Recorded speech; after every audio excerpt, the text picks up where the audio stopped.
The broadcast is now starting. All attendees are in listen-only mode. All right, good morning, everybody. My name is Justin Nichols. I'm with TMS.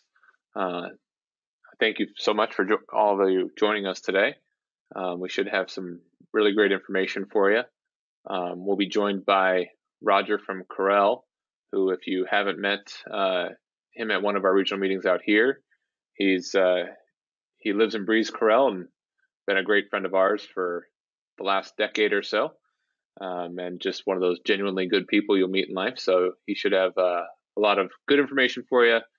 He's here to help, and he'll go through a slide deck of some information, and then some of the new features, kind of how we can get going with this latest version of Corel, and then we'll open up to question and answers. So we'll kick it over to him in a minute here. I just wanted to remind anybody of a couple housekeeping items. You can answer over on the side of your GoToMeeting. You can ask questions directly in that panel there, and we'll get those addressed, or there's also a chat feature where you can chat with us as well. So as we get into Corel, so the way Corel now works, or the kind of the best way we've found, is through this new subscription interface. And we like that because that keeps everybody up to date from a support standpoint, which my team handles. That keeps everyone current and up to date. And if you're sharing files with the colleague across the room or across the country, it keeps everybody on the same plane. You don't have to save versions back, lose maybe some different features and so on. So that's why we've kind of moved to this model, and we think it'll be good for everybody. So if you had 2019 on an active subscription, you'll get 2020, free, and so on and so forth. And as they release new versions, but I'm sure Roger will cover some of that as well. So as people continue to flow in, we'll get this going. So Roger, I'll kick it over to you. And if you guys, again, have any questions, please use that questions feature or the chat, and we'll address them as quickly as we can. All right, thanks very much, Justin. Good morning and good afternoon, ladies and gentlemen. So as Justin's mentioned, I'm Roger Wambolt. I'm a senior product trainer here at Corel, and I'm just going to give you the once over twice on the new features within CorelDRAW 2020. And as Justin mentioned, please do feel free to put the questions in that panel. We can handle those at the end. So start off with what's included in the box. First, we have CorelDRAW, which is the vector manipulation application within the suite. Photo Paint is for raster manipulation. Font Manager, for those that are on earlier versions of CorelDRAW prior to X8, Font Manager was launched with X8 and replaced the Bitstream Font Navigator. Corel Power Trace. The CorelDRAW.app is an online application that allows you to work with CDR files, and I'll get into that a little bit towards the end of the session. And then, of course, Aftershot is an extra that we've included as well, very similar to Adobe's Lightroom. So it's for raw photo manipulation and working with raw imagery. System requirements for the application. Windows 10, of course, it's Macintosh as well. So Windows 10, 8.1 or 7, 32 or 64-bit. One thing to note with 32-bit, although I don't know if too many people are still on 32-bit, but some of the AI features within the application will not function unless you're running 64-bit. So that's one thing to keep in mind. 4 gigs of RAM, 4 gig hard drive space, multi-touch. Of course, it's if you have a tablet and a stylus, it works very well with the application. I can show you a couple of tools later on if you'd like to see those as well. Macintosh, we're looking at the Catalina 10.15, 10.14 or 1.3, and of course the latest revision. Multi-core Intel processor, and you can see what the specs are like here. This session is also being recorded, I'm told, so you can follow up with that later on, or if you want to get more information. Start with the welcome book. Now, the welcome book within CorelDRAW can be accessed, this little icon here, or you can go to the help menu and access it there. Within the welcome book, we have a number of different tabs. Getting started will allow you to open up a new file. Files you've previously worked on, it will hold up to 15 files in here. Workspace, we'll talk a little bit about workspaces in a few minutes, but you can select your various workspaces through here. what's new within the application. So these are new features that we've added to the application. There's all sorts of learning in here for those just starting out with CorelDRAW or wanting to learn some of the new features. And it has access to our Learning Center, which is learn.corel.com. Get more is where you can get more content, whether it be vector stock, it could be various plugins, fonts, and that sort of thing. And we update this regularly. There's this constantly changing information in here. Now, one of the new additions that we did in 2019 was the Objects Manager. It's now called the Objects Docker. Of course, it is a Docker, so it's simply called Objects. And one of the nice things about the Objects Docker now, previously or in the versions you're currently using, if you're not on 2019 or 2020, if you had a curve on layer 1, for example, it would show up as a little squiggly line. Now what we're actually seeing is the actual elements themselves, and you can get a representation as to what they actually look like in the Objects Docker. I also have the ability to adjust the size of these in here. And this is interactive. If I change the color of an object on screen, it will change it automatically in here. Another nice feature of the Objects Docker is I have the ability to do searching. So if I wanted to search for, I can name these items. So for example, vanilla ice cream, strawberry ice cream, chocolate ice cream. I can name those in the Objects Docker, and I can actually do searches for objects within there. So it makes it a lot easier to find elements as well.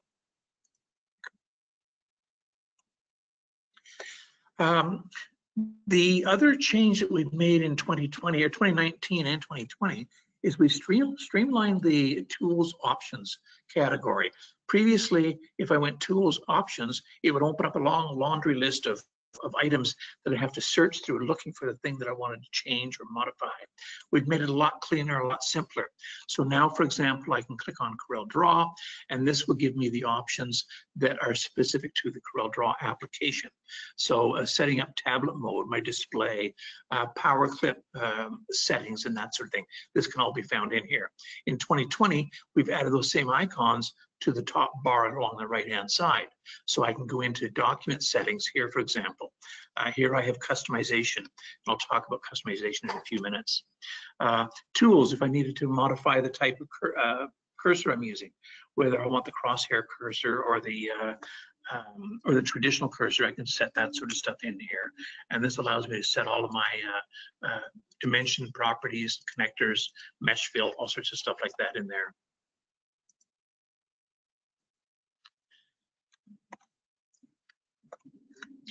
Now, workspace customization, this is one of the questions that was put into the registration entries that when you guys registered about adding keyboard shortcuts. In CorelDRAW, it's very easy to do. One of the best tools I find is the actual ability to customize the interface. If I go to Tools, down to Options, and then to Customization, in here, I can change my appearance. And of course, right now I'm dealing with a dark theme. If I wanted to, I could switch that to a light theme, or the black theme. I have the ability to change the color of my desktop, so I can make this a different color if I wanted to, and that sort of thing. Command bars, I can modify command bars and change those. Under commands is where I'm going to change or add keyboard shortcuts. Now, my previous system was a Wacom Cintiq, and my keyboard was a Bluetooth keyboard, so it was a tiny keyboard. I did not have a page up, page down key on it, which and because I'm always dealing with multi-page documents, I want to go next page, previous page. So I've actually customized my number 1 and my number 2 on my keyboard to go back 1 page, forward 1 page. In CorelDRAW, I use wireframe a lot. There is no keyboard shortcut for wireframe. So by going to the menu up top here, it's part of the view menu. I can scroll down and select wireframe. Under shortcut key, you can see I've actually added the letter W for my wireframe. So single keyboard shortcut will put me into wireframe. To get out of wireframe, I go to enhanced view, and I've chosen the letter Q. And I do that simply because they're side by side on the keyboard. So W for wireframe and Q to quit wireframe or put me back into enhanced view. And I can toggle back and forth very quickly. I use page sorter view a lot, so I use the letter S for that. If you wanted to do your cropping, trim, and welding commands, so for example, under the View menu, they're located under Objects. Let's take Trim, for example. Here's my Trim. Keyboard shortcut for that, because the letter T is currently assigned to align to top, I might want to use the letter Z. So if I click Assign on that, that's actually added that keyboard shortcut to the shortcut table. And we can go through here and create all sorts of keyboard shortcuts. Once you've done all of that, what you can do is you can click on View All, and this will bring up a sheet of all your keyboard shortcuts that you then have the ability to print or export to CSV. This is a great way to take a look at the keyboard shortcut being used and say, well, does that make sense? As I say, S is by default assigned to my stylus. I don't use the stylus very much at all, so I use S for page sorter view. It's easy for me to remember. So this allows me to print them out. Furthermore, I'm going to close this off. I'll click OK to this. What you'll notice is that if I do go into the View menu, it now mentions the keyboard shortcut here, the ones that I've added. If I go to Objects, down to Shaping, now, first of all, I have to have two objects on the screen. Object, Shaping, Trim now has the letter Z assigned to that. Click on that, and it's now trimmed that out for me. So very easy. Well, I did it that way. Hold on a second. Let's show it properly. Tap letter Z on the keyboard, and it's now trimmed it for me. So very easy to customize your keyboard shortcut. The other thing is that there's a lot of tools and features in the application that you probably don't use. Some of them use a lot more often than others. What you can do, and I'm just going to remove this, what you can do if you wanted to is you can move the icons around. You can create custom toolbars. So for example, I use Contour quite a bit. So under my toolbar over here, I'll select Contour, hold the Control+Alt key down, click and drag, and I'll bring this out onto the screen. I'm now starting to build a custom toolbar. I do Fit Text to Path a lot as well. So from the text menu down to, and I'm going to have to switch my workspace. I'm having a bit of the lighting in this room isn't the greatest for me right now, and I'm having a bit of a problem seeing that. So just bear with me for a moment.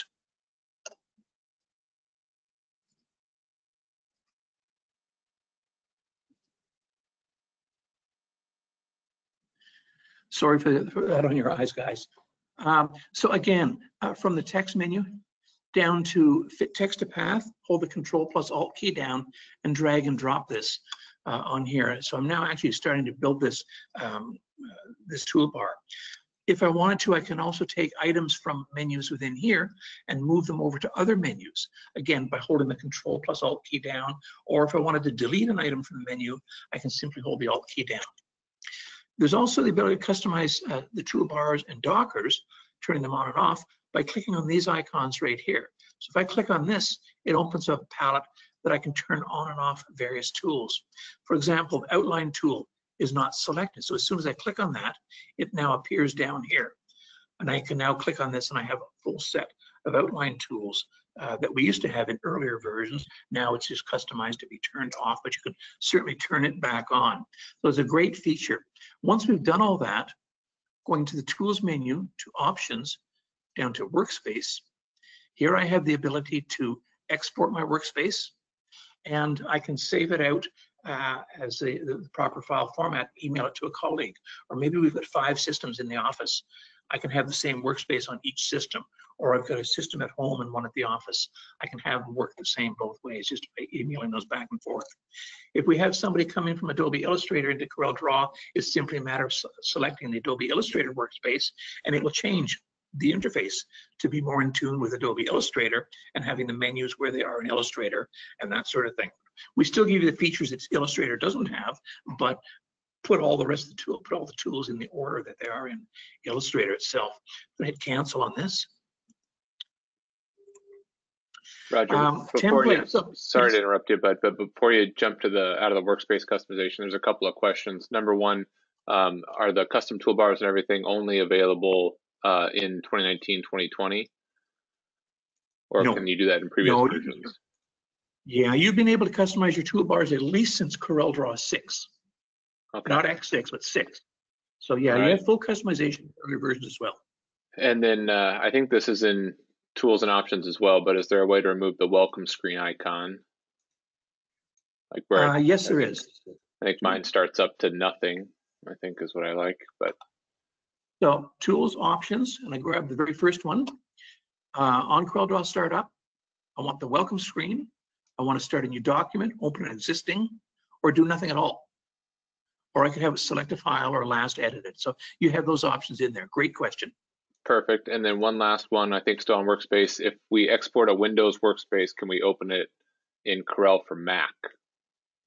No, you cannot. So the CorelDRAW, that's a great question. CorelDRAW for the Macintosh, as far as customizability, it is quite limited, and that's the natural Mac architecture. So I've been told. I'm not a Mac user, but on the Macintosh version, we can change some of the icons and positioning of the icons along the top. That's about it. You cannot assign keyboard shortcuts on the Macintosh or anything like that.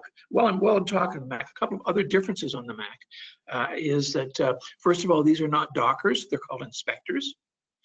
You also do not have the ability to use VBA or .NET, and therefore none of the extensions or scripts are available on the Macintosh either. So that's just a couple of the differences between the two. But no, you cannot take the workspace from Mac from PC to Mac. You can, however, if you had a CorelDRAW, I'm going to watch this now. You have a CorelDRAW X8 workspace. You can import that into 2017. X8 was the first. X8 was the first version where we allowed the user to import a previous version's workspace. And so if you have 2018, let's say, and you've got a nice workspace, you happen to like that, you want to bring that into 2019 or 2020, you should be able to do that as well. Okay, and then one last question. Are you able to open a particular file or files when you launch Corel? Like, well, I'm assuming they have maybe a file that has a repository of pricing, for instance. Can that file open automatically when Corel opens? Yes. So tools, options, under CorelDRAW Startup, open an existing document. And I think, well now, maybe open last edited, or you know what I'd do? I'd select a template. And what it'll do is it'll probably open up the, I've never tried it. It will probably open up the template dialog box where you can select that file that you want to have opened up. Perfect. So I think there might be a way around it. I'd have to experiment with that a little bit. Okay. Yeah, sorry to interrupt you, but that was all the questions. No, that's that's all right. That's what I'm here for. That's cool. So talking about templates, there are a number of templates that ship with CorelDRAW. Now I know you guys use the AB templates. One thing you can do from the file menu, two things actually. One is new from template. And in here, if you were to open up an AB template, you can turn around and save that as a template. Or maybe you've created your own design that you think it might work. You might want to use it on more than one occasion. You can save that as a template. In here, you can get a preview of all the templates. I can increase the size of the preview. If I select one, I'll get a larger version of that. Now, under all templates, in my drop-down, I have my templates. And in here, these are templates that I've saved. I do sublimation, hypothetically, I do sublimation. I've created this baby bid. I want to now bring that up, change the colors to blue and make it for a little boy. It'll save a lot of time. So you could have a collection with AB templates. And to be honest with you, I'm not sure what this is. Okay, so there's nothing there. It might have been one I created a while ago, and then I deleted those templates. But yeah, so you can save files as templates and reuse them. And I'll show you another way where you can make use of files like that as well. And where would you save the templates, like so that it pulls up in that templates dialog? When you do the file save as a template, so for example, save as template, it will automatically direct it to the proper location, which is Documents, Corel Content, and Templates. So it'll automatically save the template there. saves it with a CDT or a CDRT. And just an FYI, the reason it used to be CDT all along until we came out with the Macintosh version. There is a CDT file extension for some Macintosh files. So we've also had to create the CDRT so as not to confuse that.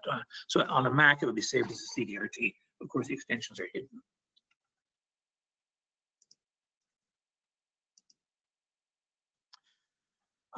So we've all seen drop shadows. We've all used the drop shadows. I'm going to select this logo here. You'll notice that the shadows have changed a bit. It's now called the shadow tool. And on the property bar at the top, I have the drop shadow, and we now have an inner shadow. Let me just change this to black. I'm going to, too late. Undo that. So I've added a shadow to this. We've all seen that type of drop shadow. Something new in 2020 is called the inner shadow. So I'm going to select this area here. I'll click on my shadow tool, and now I want to do an inner shadow. So it's actually created an inner shadow, so it creates like a knockout, and I have a number of different settings that I can adjust in here.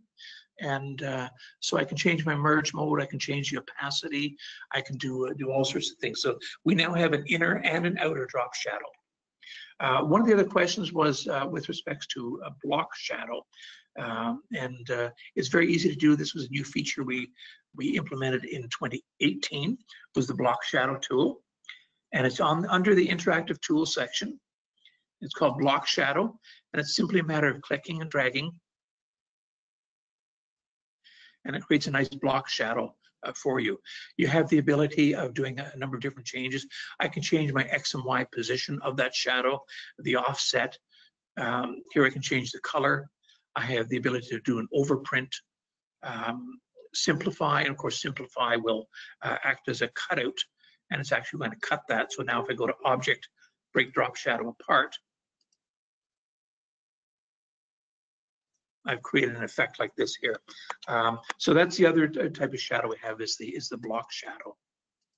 And then can those shadows be saved as like as a preset or a style? Yes, you can. You can save it as a preset. I believe you can. Let me double check that. No, you cannot. Sorry.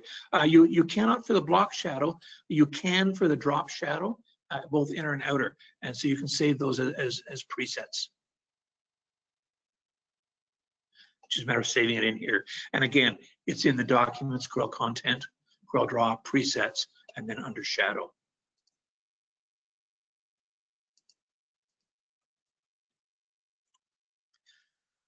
Now, the Corel Font Manager was new in X8. We've added a number of different features to it, as well as font filtering and that sort of thing. It's an awesome application. I'm just going to jump right into it. I have it launched already. And just to give you an overview of the interface, a tour of the interface, we have standard menus across the top. They're fairly minimal, but they're up there for you. We have what's referred to as the ability to add a folder. We're adding what's called a watched folder. Now, a watched folder is a folder where I can drop fonts into. Font Manager will catalog those and cache that information. When I launch CorelDRAW, we're aware of what fonts are in that particular folder. By default, it is going to be, just a second here, in Documents, the same location, Corel Content, and in here we have Fonts. Now you can create other watched folders wherever you want. I have one here, for example, the AB template fonts. So these are my watched folders, and any fonts that I put in here will be will display in here, and I have the ability to use those. This particular folder, I've got over 7,000 fonts in there.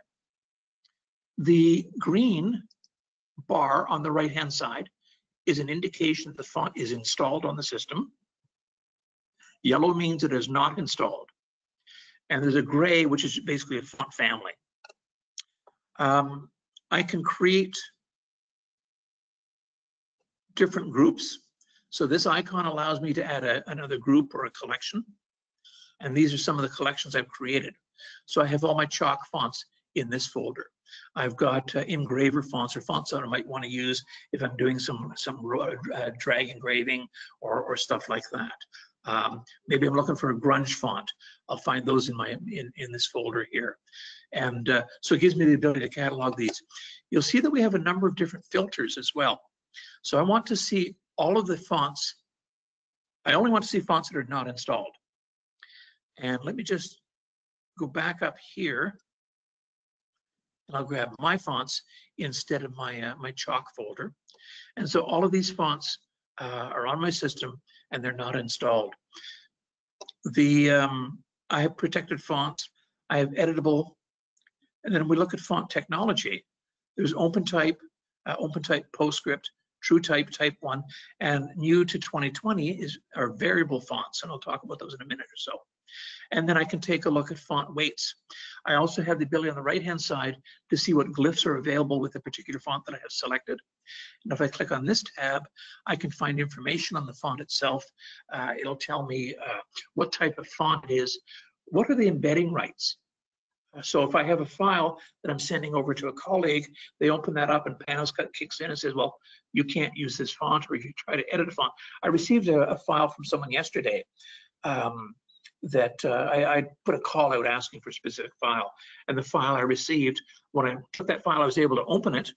And because the font was embedded in it, it was able to embed, but I didn't have the rights to edit it. As soon as I copy that file and paste it into this slide deck, it would throw up an error message or dialog message saying that you don't have the right to edit this font, so we're going to substitute it. So it's good to know what the rights are for the fonts before you use them, knowing that you may have to send this file off to someone else that may need to edit it, and you can find that information out in there. Now, all of this information with respect to the filters and whatnot is available in CorelDRAW as well. So if I minimize this, I'll select this piece of text. I can come up to my font dropdown, and in here I have my filters that I can turn on and off. I have the ability to make these smaller, the previews, and I can also change the size of this screen to see more fonts. Also, it shows the top 5 or the most recent 5 fonts that I've used. I can change that number to not show any, or maybe I want to show it 20. Maybe I only want to be able to see the fonts that are in the document and nothing else. I can certainly do that. In here, I want to look for chalk fonts. Now, because I've created those collections, I don't want to have to scroll through 7,400 fonts to find a chalk font. It's simply a matter of selecting the collections I want, and then I can find the font in there and go ahead and use that font. That font shouldn't be in that collection, but anyway, you can see how easy that is to sort of fine-tune and find the font. One thing to remember, though, if you do go back and you're looking for a font and you find the list quite short, what you can do is simply click on Clear Filters. It clears all the filters, and it'll show me all my fonts back. One more thing about the Font Manager is these fonts, let me go back there. These fonts are not installed. For me to install this font, it's simply a matter of right-click. I select Install. That bar is going to change to green, which is an indication that it's installed, and that's all there is to it. If I want to remove the font, I can uninstall it or delete it. If I delete it, it takes it off the system completely. If I uninstall it, it's simply going to uninstall that font, and that would turn back yellow. And then Roger, there's a question that fonts sometimes appear invisible while browsing. Is there have you seen that before? Fonts, is there a fix for that? You've seen that before yourself? No, it's a question being asked. Okay, so fonts appear invisible. I'm assuming you're talking about fonts in the that's an interesting job on that, isn't it? If you're talking about scrolling through here and seeing fonts being invisible, personally, I've not seen, oh, wait a second now.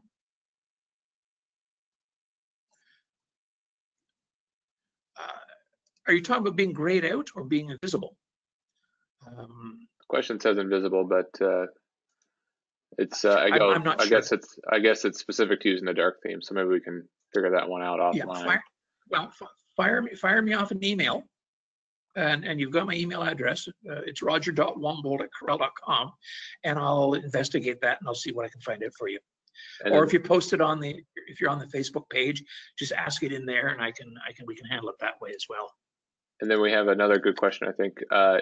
If we make all those font manager customizations like you did with the collections and such, will those translate if they upgrade from 2019 to 2020, or is there a way to kind of take those with them as they move into different versions of Corel? Okay, that's a great question. It really is, simply because I had an issue with that. I spent almost 45 minutes with the developer going through the font database.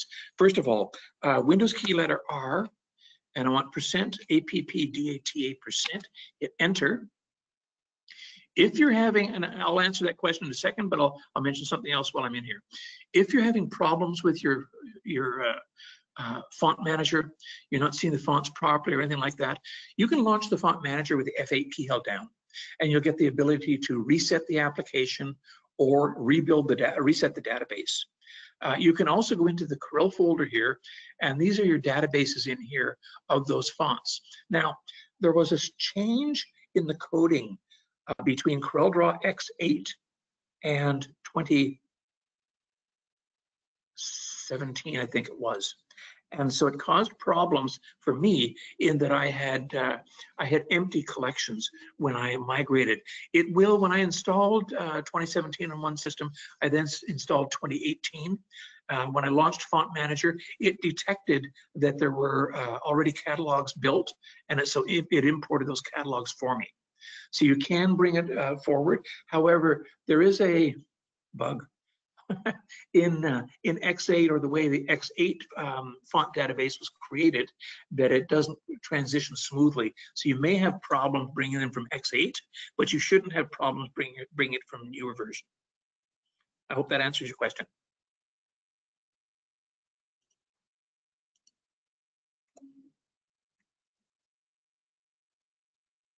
You still there? Yeah. Okay. Didn't know if I lost you, sorry. No. Okay, so I mentioned variable font support. A variable font is a new type of font. It can have 64,000, I think it's 64,000 glyphs within the font itself. And a variable font, I'll just show you what the one would look like. I'm going to select this piece of text.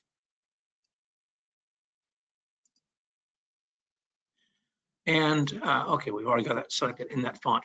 There's a new icon here. This is it right here. I can click on this, and in here, and actually, let me just move this over a bit, and I'll zoom in a little bit.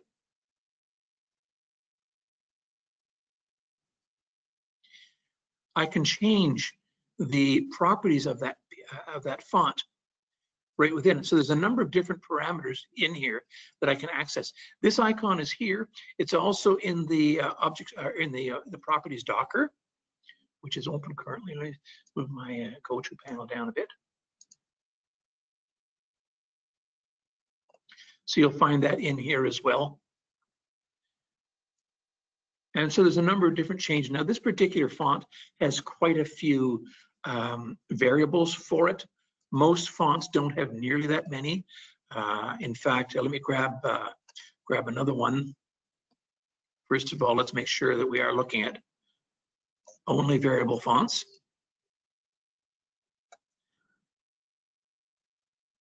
And let's grab this one here. There. So I can change the weight of that, or I can make it italic as well. So these are some of the features within variable fonts. It's quite makes it quite flexible to create the effect that you're looking for. That's not adding an outline to it. It's not doing anything. Some of them will allow you to change the weight, the ascender and descender length as well. A lot of different variables in that. Let's go back to my page here.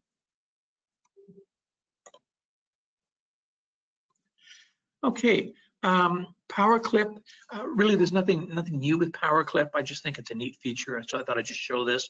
And for those that haven't been down where when I've been down to California, there's a couple keyboard shortcuts that I've shown down there that make power clipping a lot easy. And when you use Power Clip, It's important to try not to nest too many power clips within power clips. And I've seen a lot of the stuff that you guys created, beautiful work, but nesting power clips within power clips within power clips can be very taxing on the system. And we'll talk about that on my very last slide when I talk a little bit about troubleshooting. But keyboard shortcut, we've moved power clip from where it was to where it is now. And here it is here, the third one down. I rarely use this menu. The only time I come into objects, power clip, is when I'm showing somebody else where it is in the menus. To power clip this inside this image, I'll right click and drag and drop, and I'll click power clip inside. Then I'll control click on my power clip, and I can edit this. I can move it around, do whatever I want to with it. Let's make that a little bit wider and drop it down a little bit. And control click outside the power clip takes you out of the power clip editing mode. So a lot quicker. Control click to enter an edit mode, control click outside to finish the editing. So very easy to use the power clip. You don't have to go all the way up to the menu. In fact, I don't even use this menu here either. Sometimes I'll use the ability to center or fit proportionally, stretch to fit, or whatever the case may be. But for the most part, it's simply control click.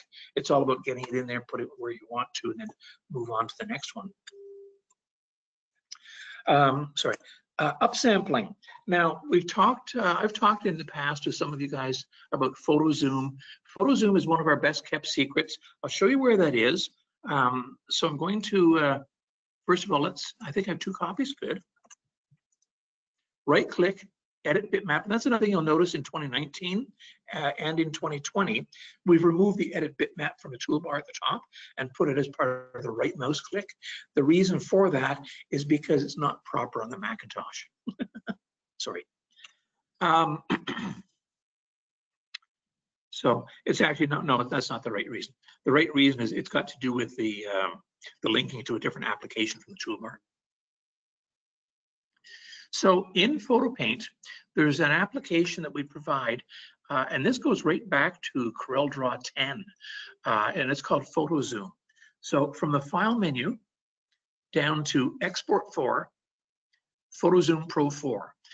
These are standalone versions that I also happen to have. Photo Zoom Pro 4 is what ships with CorelDRAW 2018 and 19, as well as 2020. Let me just zoom into this one a little bit. Actually, so it's opened up in this window. This is I forgot to show it to you. It's a low-res bitmap image. It's actually 96 dpi. That's 3 inches by 5 inches. And I'm going to increase this by 300% and save it. That's all there is to it. I'm going to call this car. And it's rendered that out. I'm done. I'll close this off. I don't need this any longer. Now, if I import that image,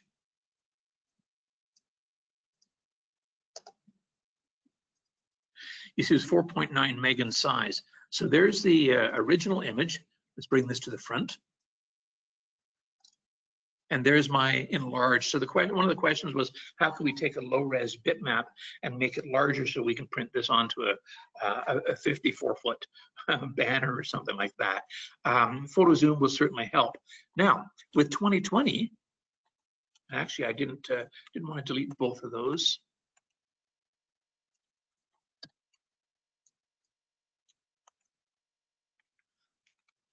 I'm hitting F4 or F2. F2 will zoom to whatever's selected. New in 2020, under the bitmap menu, is Resample. Now, we've had Resample before, but if I increase the percentage here, let's say 300, it's automatically going to open up this section for me. I want to do this as photorealistic. If I need to, if it's a low quality, I can do some noise reduction on here, and then I'll simply click OK. What this is going to do is it's going to process this. It tells me it's going to take about 17 seconds. It's going to process this file, and it's going to upsample it. It will also remove the original, and that's why I had 2 copies, because I wanted to show you before and after. With Photo Zoom, you have to launch it into Photo Paint, go to the File menu to do that, Then you have to do your upsampling, save it out, go back into Draw and import it. This is much quicker, much simpler, and frankly, it's just as effective. I'm going to grab that image from behind, and let's move that to the front. So that's done right within CorelDRAW. That's my before and after, and it's taken my 3x5 image, and I now have an 11x16 image. So it does a really good job at upsampling imagery for you. Shift F4 will zoom to the page. Let's go to my next page. Power trace. Now this is another area where we've seen a lot of improvements in it. Their marketing is calling it AI or artificial intelligence as to what goes on behind the scenes. We have an image here that's a bit low quality, low res. It's 34 dpi. I'll start by going into Power Trace, and I'm going to grab Clip Art. Maximize the size of that screen. And already it's done a pretty good job. I can bump that right up to 100%. Let me go to my Adjustments tab. Now this is, you'll find this new in 2020, is the Adjustments tab. In here, I have the ability to remove JPEG artifacting. Now, for those who don't know, JPEG is what we call a lossy compression. It basically throws information out to make the file smaller.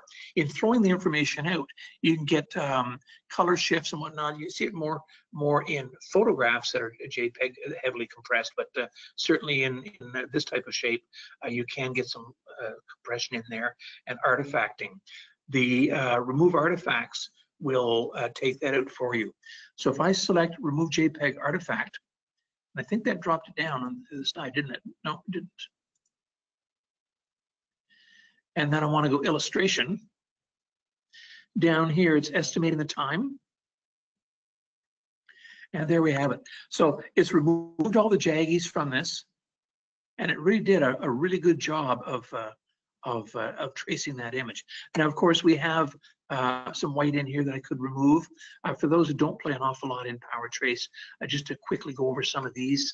Here I have the ability to remove my background color. I can remove the color of the entire image, and so it's removed the white from there. I wouldn't want to do that if there was a white object in here that I wanted to keep. The other thing is a group by color. If there's anybody who, I know some of you guys do a little bit of vinyl cutting. So if you're doing a vinyl cut of, let's say, a true color, then you can have group by color, and it will have one group for each color when you get back. Or maybe I want to change all of this orange to a different shade of orange, or maybe a red. Then when I go back into CorelDRAW, simply click OK. All these orange pieces will be one group. So if I go into my Objects Docker, there's a group of 8 objects because there's 8 colors. Oh, maybe I didn't select that, sorry. But as you can see, it's done a very good job at tracing that. And I have the original image here, and then this is my vector file. Of course, I could have that remove the original image when I was doing that.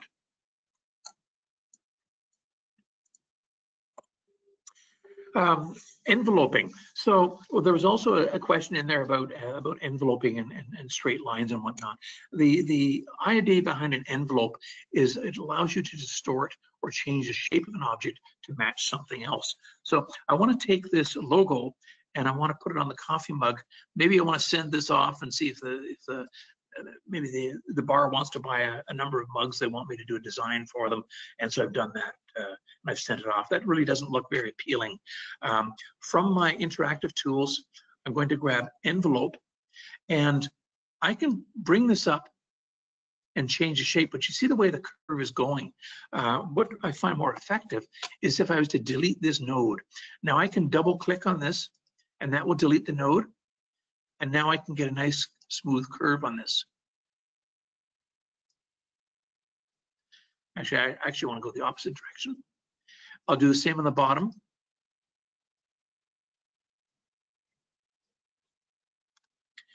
Let's move this up on the mug a little bit higher. And what I'm trying to do is I'm trying to actually match the curvature of the mug itself. There. So now it looks more like it's right on the mug itself. But the question was with respect to straight lines. So let me just undo this a few times. We'll bring it back. over here, if I grab my envelope tool again, I can double click this node to delete it. If I select these two end nodes, corner nodes, I can convert this line to a straight line. Now when I move it up, I'm not going to have much effect. If I add a node now and move it up, I will get straight lines, and those lines will remain straight. So I'm not sure if that answers the question. In an envelope, I cannot move these lines out this way. If you wanted to do something like that, if you're trying to change perspective of a bitmap, then good news, in 2019, we give you the ability to change the perspective of the bitmap. We used to be able to do text and graphic, text and graphic elements, but here we have a piece of text with a drop shadow. I'm going to put it on this easel sandwich board, and from the effects menu, objects menu, add perspective.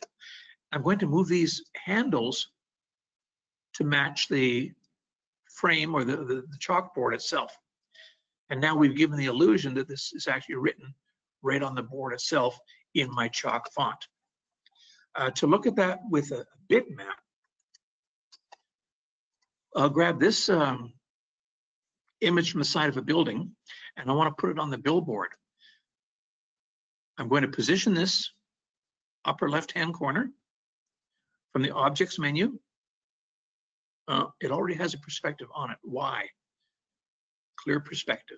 Okay, I should have done that beforehand. So object, add perspective. And I'm going to select this node to move that up so I can see where it's supposed to go.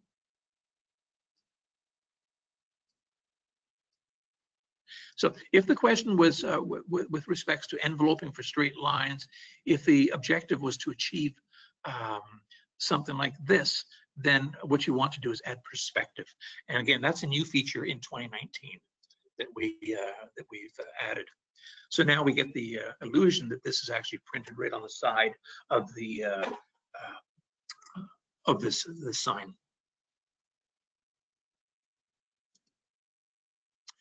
Now we've added some new art style effects. So if I select this image, and this, by the way, is an interesting website. I just came across it the other day. This person does not exist. These are all AI generated faces, and I thought it's quite interesting. Yeah, that's a whole other story. From my effects menu, go down to creative, and then art style. So we have a number of different art styles. These are AI generated art styles based on different types of styles. For example, graphite, pink pastel, sienna, and they can create some pretty neat effects. It takes a little bit of processing power to do that. Let me grab a wood block, for example, and I can also set the intensity, make it low, medium, high, and create some rather interesting effects with this. Let it do that one, and then I'll move on to the next. And when we talk about styles, the next thing I want to show you is, I don't know if that's going to do it. Try pink pastel.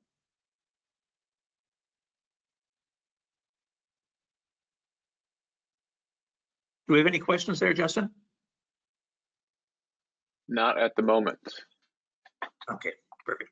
All right, so you can see some of the different effects you can get there are pretty neat. Let me just hit OK to this. Now, we introduced in 2019, non-destructive effects. And this gives me the ability to take a bitmap or a vector and apply bitmap effects to it.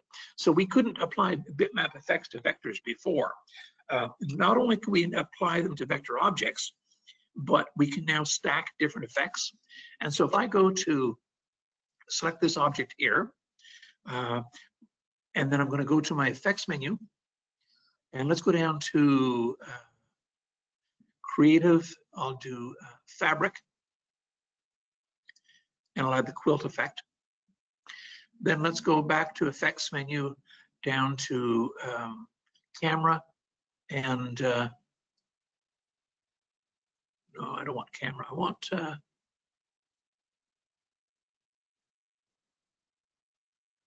I think I'm doing a bit of a backup right now. CorelDRAW does an auto backup every 20 minutes unless you change the timing of that. And you can tell it's doing a backup right now. The cursor is just giving me that spinning cursor. When it's doing that, it's a good idea to let it do its thing. Otherwise, you can end up potentially crashing the applications trying to do too much at once. There is a setting within tools and options that you can change and have it do background processing as well. So if you're able to do multi-threading on your system, then you can turn that feature on and you may not have issues like that. But here I'm going to go into Impressionist, and I'll click OK to that. And one final one, Effects, down to, I don't know, let's go to Swirl. And I'll click OK on that. Now, if I go to my Properties Docker, you'll see we have a new tab here. It's called Effects. In here, I have the different effects that I've applied to this object. I have the ability to move these around, so I can change the order. So one will be applied before the other one. It'll change the way that effect looks. I have the ability to turn that feature off to see what it would look like. Now, let's leave that on. If I want to, I can click on the plus and I can continue adding other effects to it as well. Let's put a frame around it, and that's good enough. Now, what's nice about this as well is I've created this effect. I've spent a bit of time doing it. I'm going to right click. I'll go to Object Styles, New Style from, Bitmap Effect. I'm just going to call this TMS for ease, and I'll click OK. That's going to save that as a style. It's also going to automatically open up my Styles Docker. So here I have my TMS style I've just created. I can select this element here, which is the exact same as what it was before, and I click Apply to Selection, and it's going to apply that same effect. Here's a piece of text. I want to apply to select, and it will apply that effect to that piece of text. Obviously, that text should have been bigger, or maybe I shouldn't have used as much of a twirl on that as I did, a swirl on as I did. The other nice thing is, because we're in the Object Styles Docker, is I can now take that style and I can export this style sheet. So the style sheet is specific to the file itself. But by exporting the style sheet, that then gives me the ability to bring the style sheet into another document and to use this same effect in there. And that's basically what styles are all about. If I take a look at this next file, or next page rather, here we have a file that was given to me yesterday. I've got, it's a menu, and we want to change all of this text to menu item color, so this color. So what I can do is right click, Object Styles, New Style from, paragraph. I don't think it's paragraph, is it? Let's try a menu. Click OK. And I should be able to hold my Shift key down, select all of these,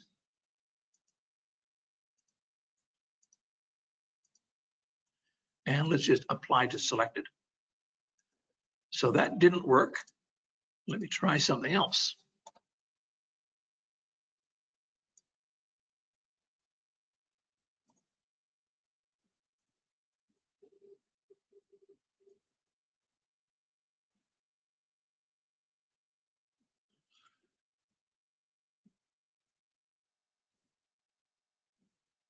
And I've got my background cover selected.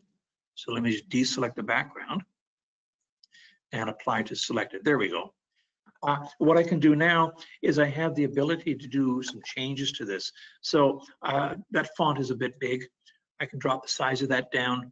I can do any number of things in here. If we decide we want to go with a slight bit different color, well, then I can change the color, grab something completely different. Let's go a lighter blue.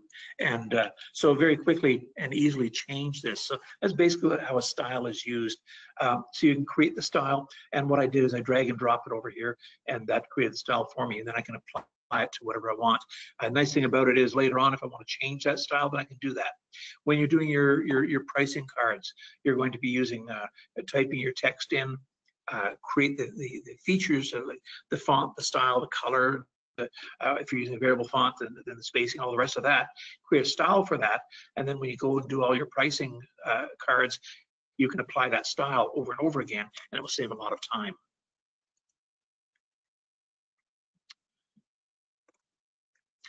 Okay, Corel Connect. Let me just close off the object styles. I'll leave the properties open for now.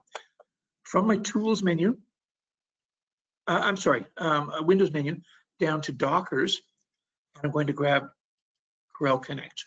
Now, in here, I have the ability to access my clip art, and right now I've got a bunch of textures and whatnot here. I have a number of different categories. If I go under all content and down to add new, create alias, and then I'm going to go into desktop, TMS, bar, let's go bottles, select that folder. I can make these larger. And now if I want to use one of these bottles in my design, it's a matter of clicking and dragging and dropping it on. So you could feasibly take all of your content. I know that there's one certain person online right now, I suspect he's online, that's a big fan of the old scrapbook that we used to use. I find that this is a good substitute for that.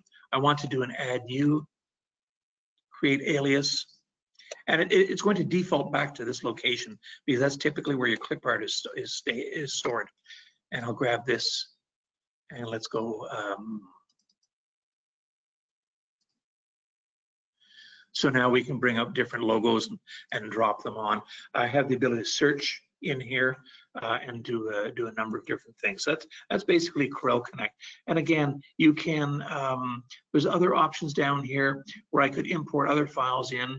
I can open up a specific folder location. I can also edit. So if there is an image in here that I want to edit, for example, select that, edit it. What it's going to do is it's going to open up that image in a new page. And let me just, for fun, clip art.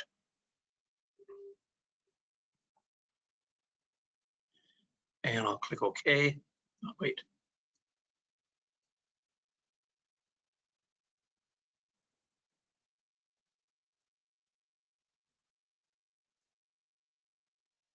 Taking a little bit of time for this one. I should have done something simple, like to put a red circle on top of it. I'll click OK to this, and then I can close this off, and that will basically, if I say save changes, it will update that, and that will now be a transparent vector file that I'm bringing out that was traced. So I've actually modified the parameters of that. So you can edit these in here and very easily add them to that. So that's my traced version of it.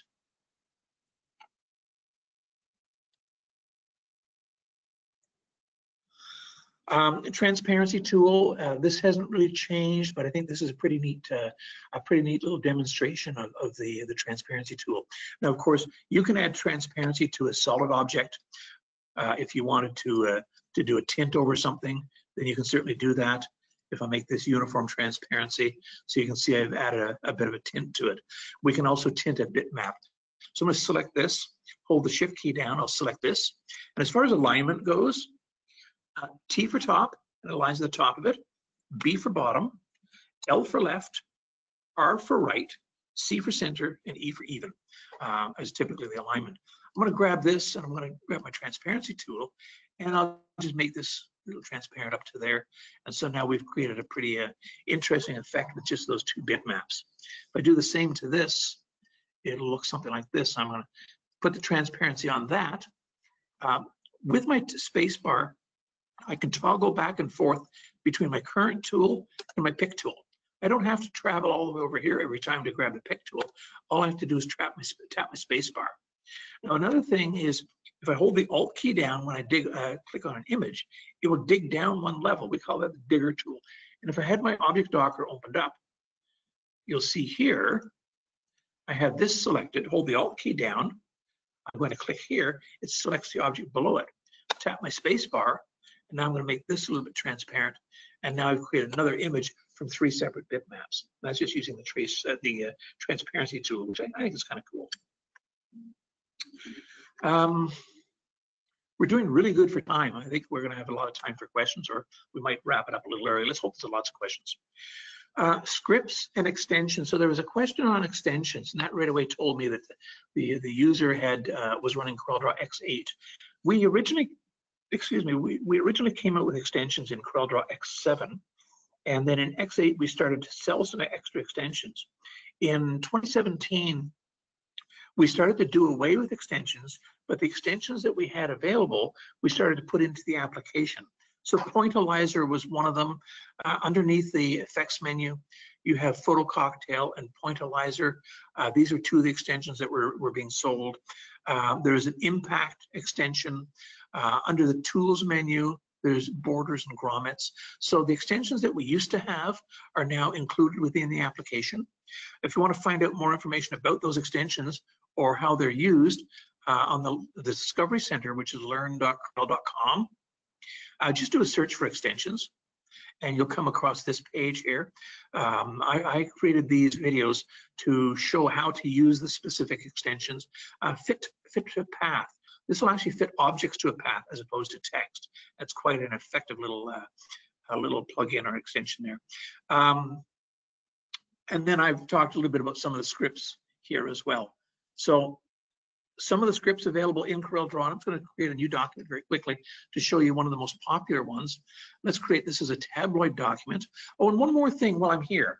Something very important that you guys should remember when you're creating files, particularly if you're going to be creating large documents. When I say large documents, I'm talking dimension-wise. So if you're doing a cooler wrap, or if you're doing the side of a panel truck, or I saw one beautiful image, beautiful design that was going on a 58-foot tractor. And if you're doing large images like that, and you're using shadows or lenses, do yourself a favor. The resolution in here, by default, is 300 dpi. Drop that down to 96. What this does is it changes or it affects the resolution of lenses and drop shadows. So if you're rendering out a 58-foot panel that's 8 feet high or 10 feet high and 58 feet long, and it's got a 40-inch drop shadow, that's a 40-inch drop shadow at 300 dpi that's going down to the rip. And that's going to take a long time printing. Drop that down to 96 dpi, you won't notice a difference, and that tremendously improve the speed at which the output happens. Anyway, so I'm going to create a tabloid-sized document. I'll click OK to this. And from a Tools menu, down to Scripts, and Run Script. So these are some scripts that ship with CorelDRAW: a calendar wizard, color chart creator, convert all to curves. So if you have a document with text, multiple blocks of text, and all the way through it, or there's vector shapes like squares and rectangles and ellipses, and you want to convert all those to curves, this will do it all automatically. File converter. Now, I use this quite a bit. I use it regularly. I'll create a 50-page document, and then I want each page to be a separate PNG file. Well, I can do a file convert, and it will convert the CDR file and each individual page to a separate JPEG or separate PNG or separate AI or whatever you want. I'm going to, for this little demo, I'm just going to use the calendar wizard, and I'll click Run. So if you have a bar owner that wants to do up a nice calendar, now I picked tabloid. The calendar will be created based on my page size. So if this was a business card, it would do it business card size. If this was a 3-foot by 4-foot sheet, and I wanted, let's say, the month of August, then it will do the month of August on a 3-foot by 4-foot sheet, and we can put different specials for each day and on it once the calendar is generated. So that's just a couple of ideas that you can do with this. I'm going to grab 2021, and I want the English language. Something about there's a number of different languages in here. What I think is really cool is if you don't see the language you want, like for example, I don't think there is Klingon in here. You can actually create your new language. I can give it a name. I can put in the abbreviations, the short form, full form, and that sort of thing. When I close this off, it will create that language for me. And so then all I need to do is pick the format of calendar I want.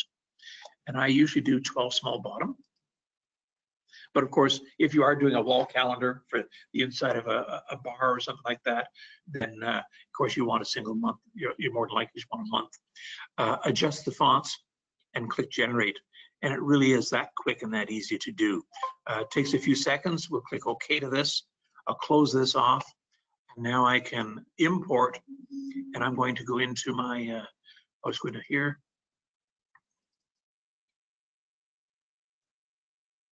Not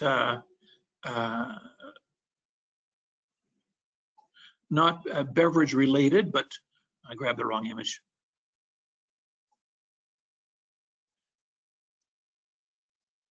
And so now we have a calendar for an automotive garage that took me a matter of seconds to do, and I made a short time of that. So again, there are a number of other extensions in here or scripts. For example, if I took this logo from my effects menu down to Pointillizer, Pointillizer will create something similar to a halftone pattern. So I'm just going to set this density to 30. And let's leave that at 1. And I'll leave the scale like that and click apply. Very quick and very easy. I've created a dot pattern that I can use for a specific effect. I could make, these are vector objects, by the way. Even if it was a bitmap, it would be converted to a vector object. It creates vector objects out of it. So maybe I want to use this as a watermark on something. I can certainly do that. If I wanted that in color, then of course I would grab the color artwork and do that to it. But so that's just one example. The photo cocktail, I'm not going to show that. Photo cocktail basically allows me to take multiple images and create a base image out of those. So for example, I've got a picture of a flower. Let's say it's a rose, and now I've got 300 images of flowers. It will use those 300 images to create that image of a rose. It automatically organizes the photos by lightness, by hue, saturation, and lightness, basically, and will create that image for me. But it's kind of a neat little effect.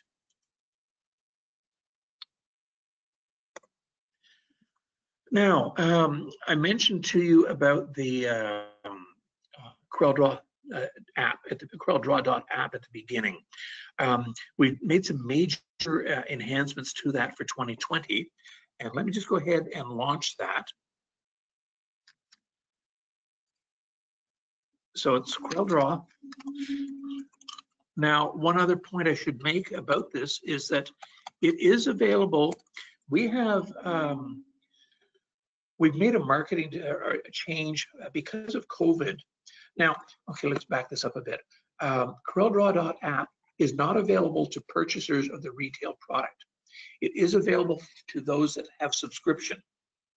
That being said, for the next little while, anybody who purchases retail, this doesn't really apply to you guys, but just to let you know, because of COVID and whatnot, we're allowing them the use of the CorelDRAW.app as well. But it is part of the subscription, and it basically allows me to create designs here. If you're in a situation where you're working with a client, maybe on a special job, where you want them to see what you're working on, you want to allow them feedback, then we have a new collaboration tool. And so in CorelDRAW, if I go to my Windows menu, down to Dockers, and select Comments, it's going to allow me to log in, and I'm now logged in. I can take my existing design and I can share that. Let me just open up welcome screen.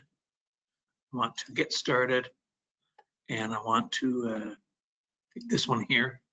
I don't want to upload my demo file. It's 300 meg in size. Return to comments. So these are the comments that are applied to this. So I can make comments on various areas, and then with the this option here. And you're not going to work for me? Yes, you are. I have the ability. I can save it. save it to the cloud. I can also save and share. And if I do a save and share, and I'm not going to do it because of time, but if I do a save and share, it's actually going to send a URL to the customer, and the customer can then click on that URL. It will open up the CorelDRAW app for him, even if they don't have CorelDRAW itself, if they don't own the product at all, and they'll be able to see the file, make comments, send it back, and basically collaborate on the thing. If I want to open up a file that I have in the cloud, then I can simply select this icon. That will allow me to open a file from the cloud, and so I can open this file up, or I can save the file to the cloud with this icon, and that's what that's all about. So that's the new CorelDRAW app and the collaboration tool, but it's a very, very effective tool. I'm not sure how much you guys would use something like that, to be honest with you, but it's a certainly very powerful tool. Okay, what you've all been waiting for, subscriptions. So the user has the ability to purchase a single seat or multiple seats. Now, when you purchase, if you're purchasing multiple seats, the login information, you'll receive an email similar to this. Let me zoom in a bit. Similar to this here, that will give you a license number and an import code. When you click on the link within this email, it'll open up this dialog box. I'm just waiting for it to do its backup. It will open up this dialog box that allows you to import the license number and the code, and it will then return to you. Let you know that it's complete. It will then give you a link along with your serial number for the product and allow you to do the install. If you are, let's say you're purchasing 3 licenses, and they will all have to be installed using the same login credentials. If you want them as separate credentials, then they have to be done as separate orders through our back end. Turnaround on time for something like this. So if you contact Justin and the folks there, and I'm looking for a copy subscription, it's typically a 24-hour turnaround time for the time they get the information, the time you get your email back from us, and allow you to do the install. I put a quick little chart in here, compliments of Justin, for the pricing, give you an idea as to what the prices are for that. So if you're looking at 5 to 10 seats, it's monthly $13 a seat, but it's billed out annually at $156. Per seat. So it's quite reasonable when you take a look at the website right now as to what the price is for CorelDRAW. You're really aggressive pricing TMS has for you guys. Really good pricing on that. And I think, sorry to interrupt you. I was going to say, it sounds like Justin wants to say something. Sorry. Yeah, just an important note for the AB group too is that even if Corel releases, because I answered this question on the side while you were going through your presentation, Roger, was, the question was, okay, Corel releases 2021, but there's, it doesn't play nice with EFI or maybe the cutting software or something like that. Even if Corel releases it, we have the ability, thanks to Corel, to not release it to you until it's been fully vetted. So you won't be a beta tester on it, so we kind of shield you from that, because last thing we want to do is mess up any type of production or workflow you've got going. So you'll definitely get the release, but we'll make sure it hooks up with everything else that you're using every day, so that works. Right, and one more to that point as well is that if we release, let's say you purchase 2020, we're in what? We're May now. Let's say we're June. You purchase 2020 in June, and we come out with 2021 next March or next April, you will receive that free of charge as part of your subscription, because you're still within that calendar year. Correct. And we do, a question popped up if that's for PC only. Yeah, it's mainly for Windows. I know there's a handful of people out there with Mac, and we can convert those over for you. It just takes a little bit of extra back-end work from Corel to generate. So it's not something we really want to do or expect to do, but we can do. Cool. And I think the last slide I have is questions. So 2 of the questions I did not answer throughout this slide deck, I tried to cover most of them off, is how can we convert Microsoft XPS files to PDF files? In 2018, Microsoft stopped support for XPS. However, if you go into from Windows, go into your settings into optional features, you can install an XPS viewer.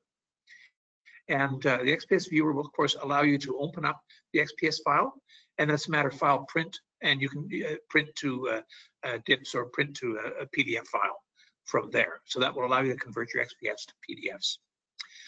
The next question, and this was asked a couple of times, why does CorelDRAW crash so many times with certain files? A couple of things are at play here. There's a couple of things to think about. First of all, in frontline or level 1 troubleshooting, customers' systems crashing, the first thing that they're going to take a look at is temp files. Excessive temp files on the system, and Justin has heard me say this many times before, excessive temp files are like air in a drain. It just plugs up the entire system. Windows key letter R, %TMP%, will show you all the temp files that you have in here. Now here you can see I have some auto backups. If I did I'll do a Control A and then an Alt Enter, that's going to tell me how much I have on my system in the way of temp files. And this is just excess information that I can trash. My record, I shouldn't say my record, the most I've ever seen on somebody's system was 34 gig. That's 34 gig of hard drive space that is taken up by garbage. Clean out the temp files. Because you guys are using so many files each and every day, day in, day out, you should be doing this process once a week.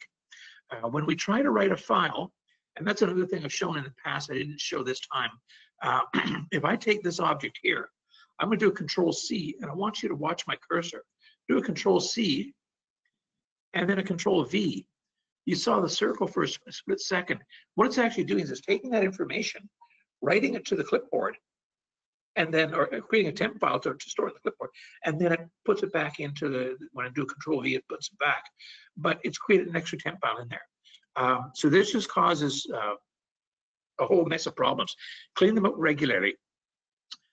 The other thing is that I mentioned power clips and embedding or nesting power clips. Try not to do it.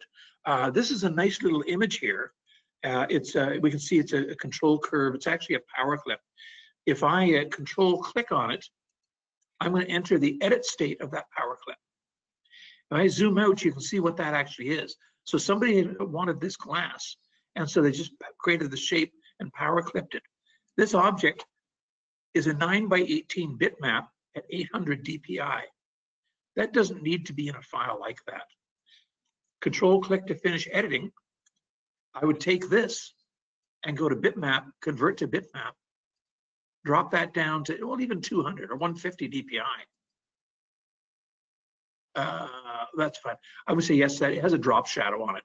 And so now I'll just add my drop shadow back.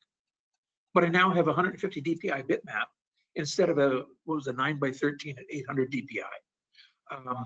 Power clips can really cause problems. Now, the other thing is when you have a file, if I had, and I've seen a lot of people do this, they'll be working away and they'll have objects, maybe it's beer caps or beer bottles or logos or whatever off the side of the page.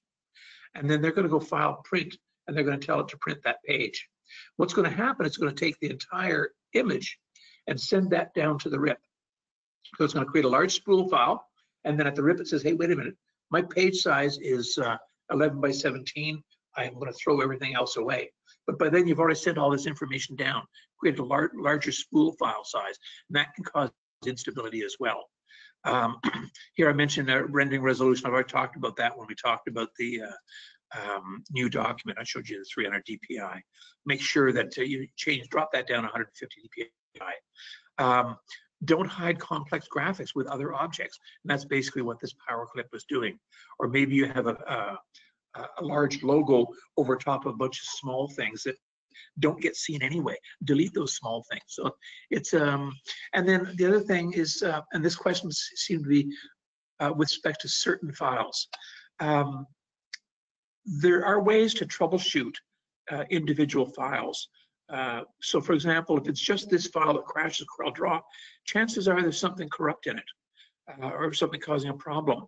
Here's a little trick.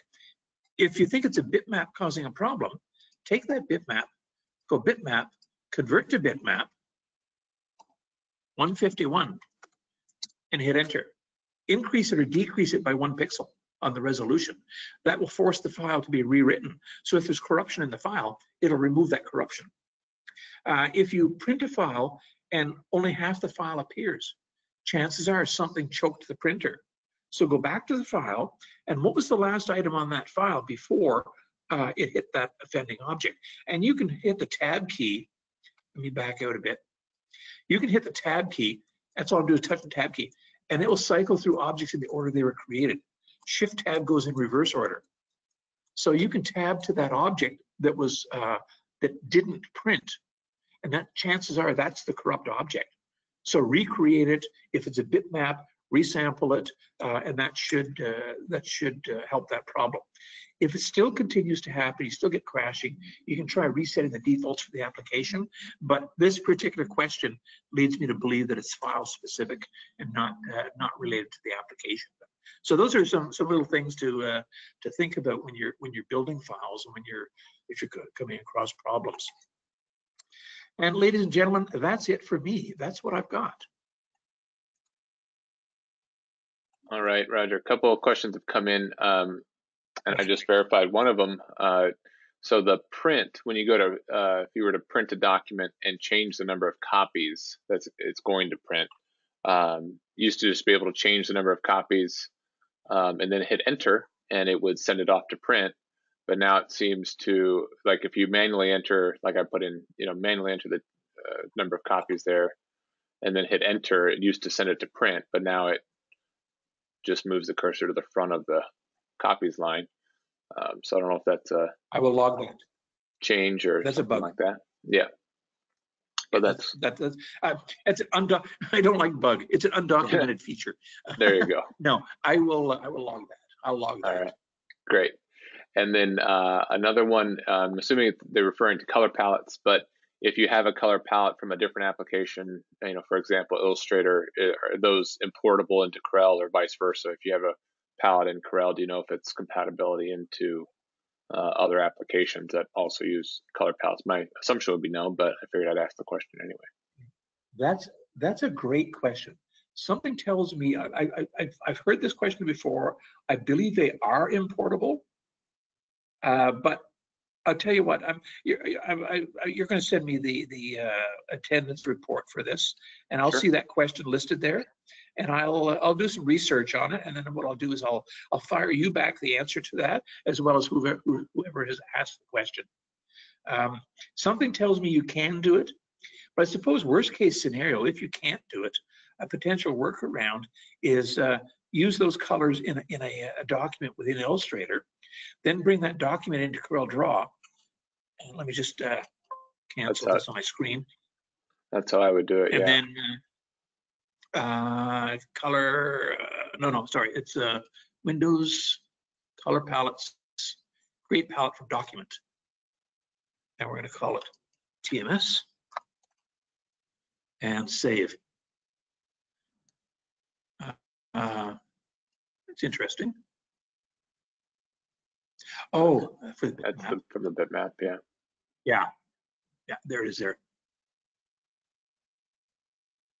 So there's the palette we just created.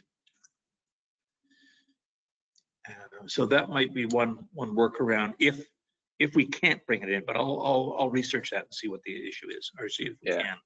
That's how I would do it.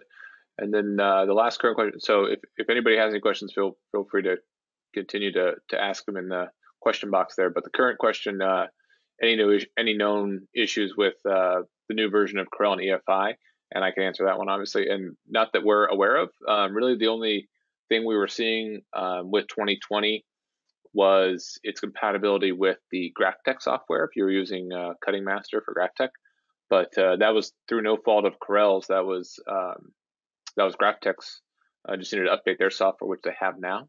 So Cutting Master 4, I think is the version on, integrates and works with 2020 to do your registration marks or traditional cuts. So that's the so there's no known issues with current version of 2020 and anything you're doing now. So that's why we've been soft launching it to just kind of vet anything else, and then but now we've got full release on this, so it's ready to go.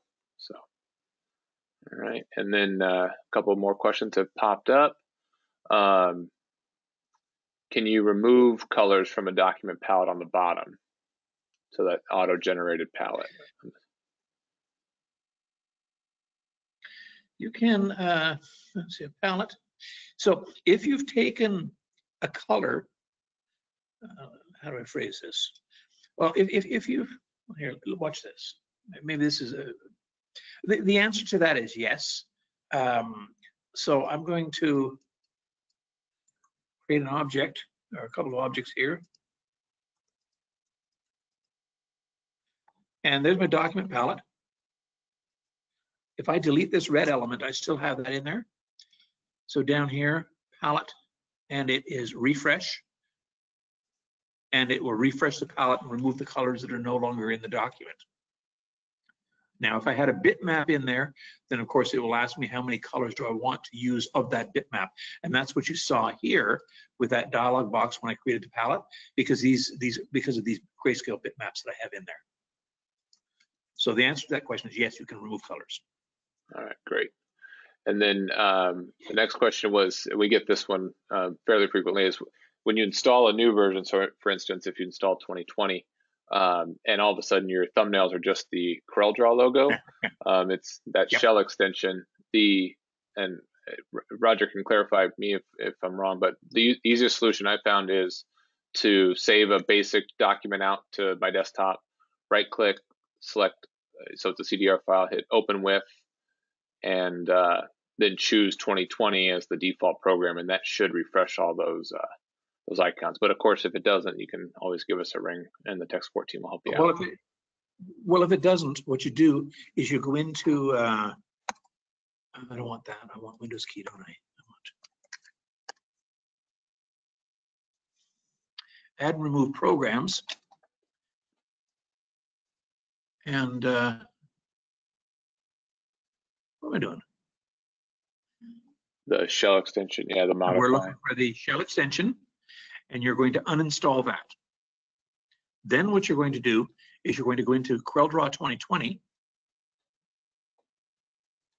right-click, click it, and select Modify. Why is it uninstall? It's interesting. I'll have to look into that. I don't think it should be modified. I should have an option to do a repair install. And you want to do a repair install, and what that will do, or a modify install, and what that will do is it will install make sure that the shell extension for 2020 is installed, because chances are the shell extension that you had just removed is the older one, and that's why it's not seeing the proper icons. So that was the other thing you can do as well, or you may have to do as well. Yep. And then there was a question whether or not it works with CoCut. Currently, I haven't used CoCut in a long time, to be honest with you, but looking on their website, they still only currently have support for 2019. So it looks like they haven't updated for 2020 just yet. And then, Roger, I'll get your perspective on this. So user currently has X7. How far do they want to jump ahead to a new version? I mean, personally, I think it's worth it. I mean, you get all these new features that have, iterated over the years. And the nice thing is, what I've always liked about Corel is you don't have to necessarily uninstall X7. So you can keep X7, so you kind of have your home base there if you ever need to go back to it for whatever reason. But you can, slowly transition over to a current version. But that'd be my perspective. Yeah, the other big thing as well. Yeah, the other big thing as well with should I upgrade? Well, you're on X7. X7 is a bit dated, but more importantly is the filters, the import-export filters. So if you're getting AI files, if you're getting EPS files or PDF files from other locations, you're trying to bring this content in, or you say, hey, look, does anybody happen to have a shock top shelf talker? and they send you the file. Oh, can you save it as X7? So it's a little bit extra work for your colleagues as well. But you know, in backwards compatibility. But the big thing for me would be the filters, the import-export filters.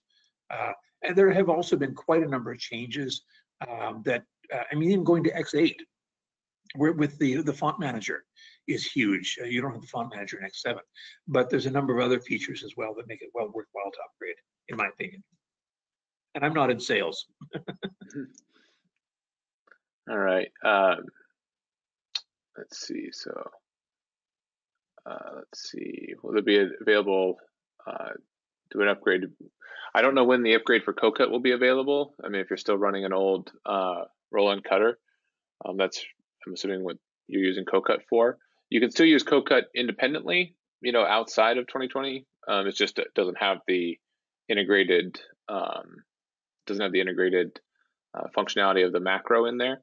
But you can still use CoCut independently. So if you're only using it sparingly, but you want to upgrade to 2020, then you could, you know, it's as simple as copy and pasting objects from Corel into CoCut to cut it. So you know, just if I was doing it all day, every day, then I may not want to do that. But if I'm just doing it sparingly, I think the features of 2020 would be worth. Just sorry, just a slight correction there.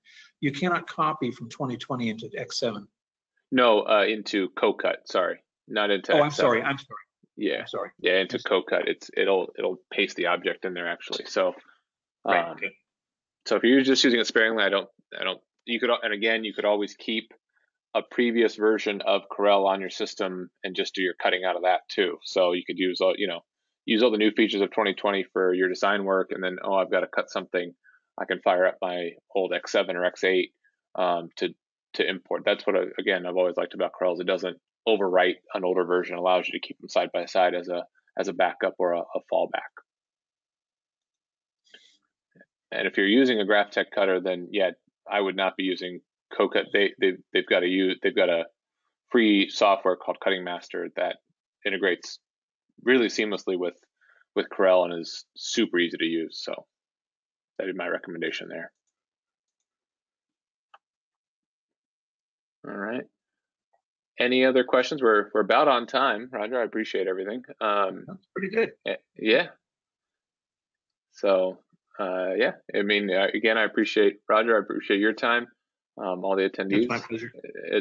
It's been great. So again, this will be recorded, so we'll get this posted as quickly as we can. If you have any questions, or if you want to review anything, and then please let us know. Roger's also, he floats around on the AB Sign Group Facebook page, so you can ask him questions there, or send questions to our support team here, and if we can't answer it for you, we'll funnel them his way and go that route. So hopefully everyone learned a lot, and we appreciate your time, and have a great rest of the week.